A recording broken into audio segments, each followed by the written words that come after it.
like, oh, 37 years until I retire. I could do this. I don't have a savings account.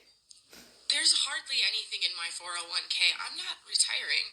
If you're freaking out because you don't know how you'll ever be able to retire, you don't have a savings account, maybe you don't have a 401k, don't stress. I'm a financial educator who went from $40,000 in debt to a millionaire at 30. Let's talk. First thing you're going to do is head over to eqbank.ca if you live in Canada or ally.com if you live in the States. You're going to open up something called a high yield savings account. And basically this is just a regular savings account, but it pays you more money, like 12 times more. I make a few $100s a month off mine. You're going to start a bucket in this account called emergency fund or oh shit fund. Then you're going to start putting about $100 a month into it until you get to at least 6 months of bare bones expenses. This is money you're going to use when life throws crap at you so that you don't have to go into debt to deal with it. The way we create long-term financial stability is by preparing for the unexpected. Then what you're going to do is create another bucket and call it sinking funds. This is where you're going to start to save for things that you have to pay for in the coming months, like Christmas presents or new winter tires. Let's say you need $700 for new tires and you have 7 months until you need them. You're going to take the cost, which is $700, divided by the number of months, which is 7, to give you how much you're going to be saving and putting into this sinking fund account every month.